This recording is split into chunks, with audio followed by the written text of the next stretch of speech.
Alright, so I haven't made any videos in a while. See, I've just been busy and I just really haven't had time to work on making videos. So I apologize for that. I keep, getting projects started and then it just never forms. So I'm sorry about that. So today, just to tide you guys over, I'm making a pickups video.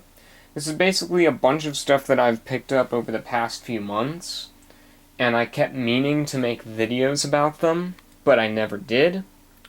So what I have for you now is a video that hopefully won't end up being too long, that just shows some of the things that I've picked up over the past few weeks, past few months. For all of you music lovers, I've bought more CDs. Some of them are already on the shelf, some of them I still have here because I just picked them up today. Well, let's get started. We'll go back to May. I purchased a PlayStation 1, and it's been so long since I bought some of this stuff that some of the stuff I'm going to talk about I don't even have anymore, because I sold it or traded it or whatever. But I bought a PlayStation 1. It's not the one that is sitting on the shelf there. This is a later model PS1. I believe it's the last version of the big box PlayStation that they made. That's what I call it. Before they made the PS1 redesign. So that's the last major revision they made before the PS1 redesign. That unit is from 1999. I went to the flea market and I originally bought one of the original PlayStation systems from 1996 because it has the date code on the bottom. That was the original model with the standard RCA output jacks on the back.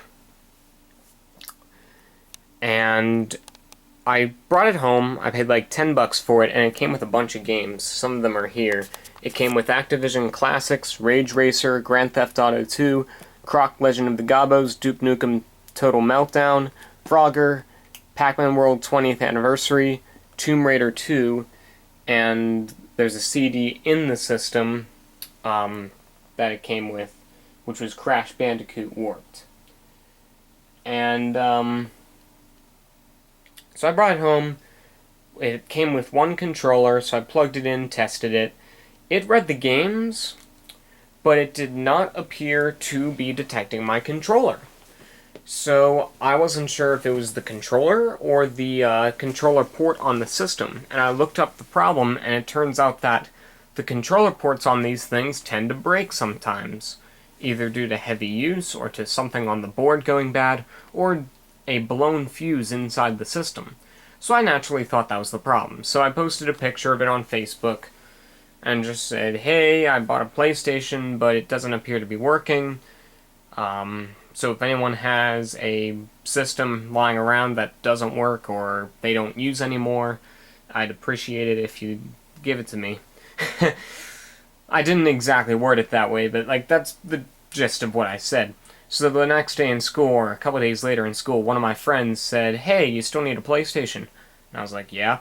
He said, well, I have one, and I have some games for it, and I don't use it anymore, so if you want, I could give it to you. So he dropped off this, which is the later model PlayStation, and a bunch more games, some of which I have over here.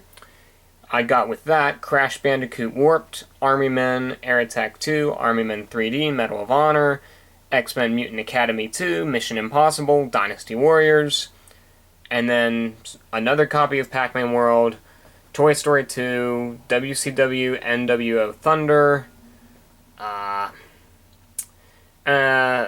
Power Rangers Time Force, Batman and Robin. It was a Batman game, but it's like a really bad game, so I ended up selling it. There was another one in there. Digimon World 3 was another one that was in there. And then some little kid games like Elmo's Letter Adventure and Bob the Builder. So some of those I've already gotten rid of, but some of them I still have here. This is just a stack of games that I don't really want, so they're sitting there. And then also some loose games that I got were the original Crash Bandicoot, another copy of what's this? Star Wars Episode 1 Jedi Power Battles, and then Star Wars Dark Forces. I have not played them yet, so I have no clue how good they are.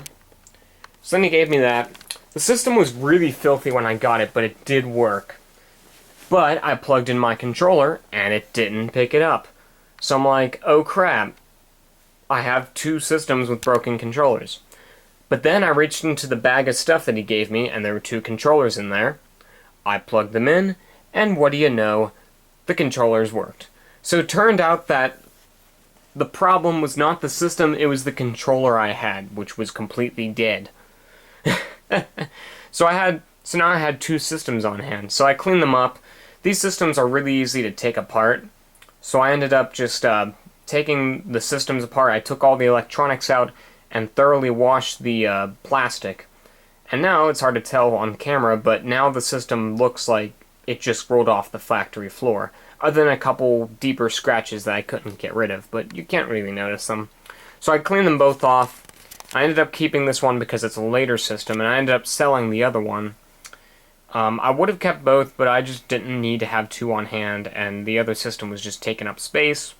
Plus, I didn't want an older system lying around. Well, I wanted to have an original system, but at the same time, I just didn't need it. So I ended up selling it, and I got some money for it. So that was that whole story. Now we move on. A couple days before school ended, I went to the store and ended up picking up this GameCube. It's a Indigo GameCube. It did not come with any controllers. That's just a controller I already had. And it's hard to tell on camera, but the plastic on the front of the system here is yellowed a little bit. It actually doesn't show up as much on camera as it does in real life. In real life, it looks a little bit yellowed. It's definitely, you can definitely tell when there's the white memory card in there. It came with the black memory card. The white one I ended up ordering off of Amazon because you can still get genuine GameCube memory cards on Amazon, brand new, for like 20 bucks, even less I think. And this is one of the original systems. I know, like, one of the very first systems.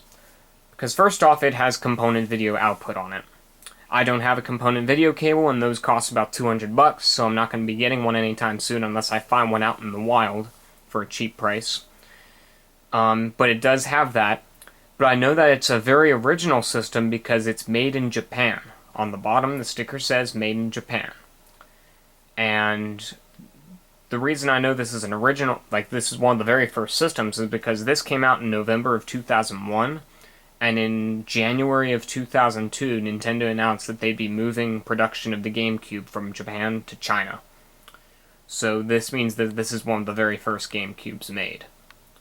Like, not like one of the first 100 or something, but it's one of the earliest systems that were made.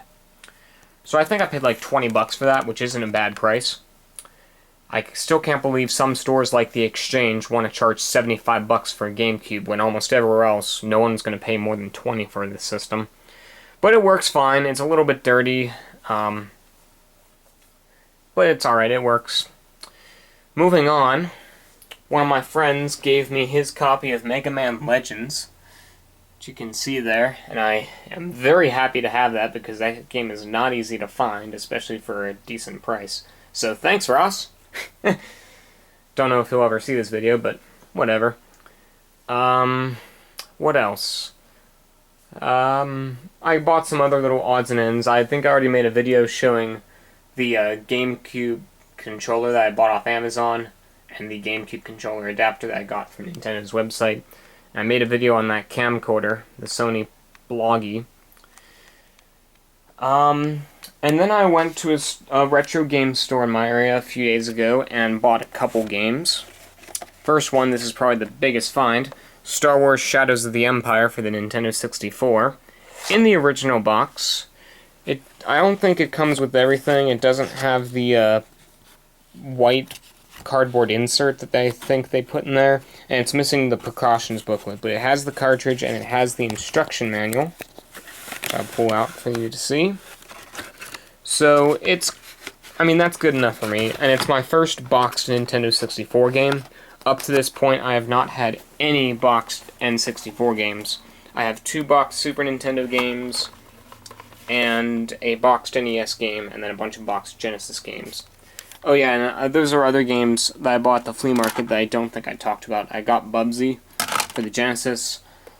Golgo 13 for the NES, and then Air Fortress for the NES. This is actually a pretty rare game, but the collectors haven't really picked up on that, so it's fairly cheap now. And then Kung Fu with the Nintendo sleeve. And then down there in the box is Stunt Race FX, which I picked up for like $5 or $10. And then if I move over here, I've got this drawer that I put all my Game Boy games in. There's 2 games that I picked up recently. Star Wars Return of the Jedi, which is a direct port of the Super Nintendo game, and the original Game & Watch Gallery, because I have Game & Watch Gallery 2, thought it'd be cool to get the original. But yeah, that's where I store all my Game Boy games, just in that little drawer there. There's some other electronics-related stuff that I picked up. I picked up a 1980 Sears 13-inch color TV, manufactured by Toshiba. And I also picked up a 1957 RCA Victor record player, which I'm going to do a separate video on. And these are my most recent finds for all of you music lovers out there.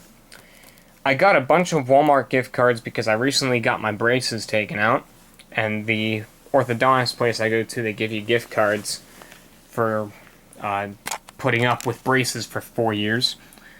So I got $50 worth of Walmart gift cards, and the annoying thing was they only had $5 gift cards, so I was literally walking around with 10 Walmart gift cards that were $5 each. So I decided to get CDs because if you go through the discount bins at Walmart, you can find some really cool stuff for $5, and a lot of these are original mastered CDs. Like, these are not remastered CDs. Like, most of these are original masters from the 80s or 90s. This is just old stock they have. So I got the Cars Greatest Hits, REO Speedwagon, The Second Decade of Rock and Roll. This is a compilation of songs from 1981 to 1991 that they wrote.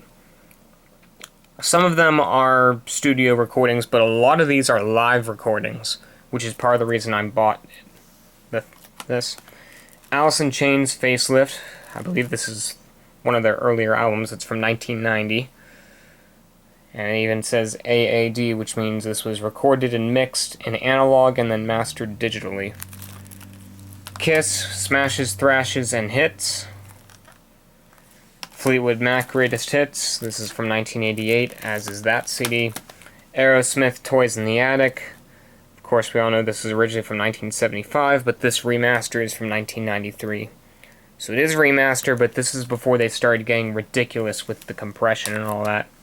Now, these next few CDs are not like original CDs from the 80s or 90s. These are newer CDs. We have Foreigner, The Hits Unplugged. This is from 2013. It just has some of their hits on it. I bought this more for my mom because she likes Foreigner. I like Foreigner, but I've got their stuff on vinyl, so I don't really need to get the CDs. The Beach Boys, Millennium Collection. This is the part of the 20th Century Masters series. I have a few other CDs in this series. I have Styx and The Carpenters. So this just has like 10 of their big songs. Copyright 2009 and 2014. And this last one's interesting. And this one I bought partially because it's Def Leppard and partially because it's $5, and this is a good deal for $5. It is Mirrorball Live and More. It is a double-disc live album, and it also has a DVD with a couple live performances, some behind-the-scenes stuff, and music videos. So for $5, this is a pretty good deal, I'd say. Like, you're getting a two-disc live album, and a DVD for $5. I mean, you can't go wrong with that. So yeah, I just bought these CDs because there's really nothing else in Walmart that I want to buy, except maybe light bulbs, but whatever. So yeah, if you ever want to get some brand new old stock CDs, just go to Walmart or Kmart or one of those other stores. Sometimes even Target will have them, and usually if it has this solid black stripe on the side instead of a clear stripe, then it's an original master. Though I have noticed some of the remastered ones also use this, like they'll say remastered Van Halen for the very first time. But yeah, so that's just some stuff that I picked up recently. Oh yeah, a couple other music CDs I picked up.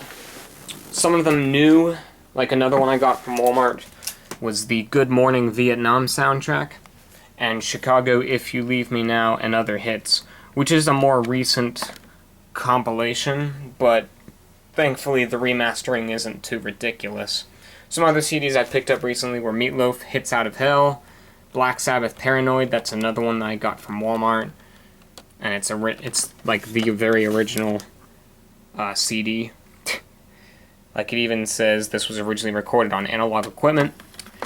The West Side Story original Broadway cast, Top Gun motion picture soundtrack, and the Hunchback of Notre Dame soundtrack.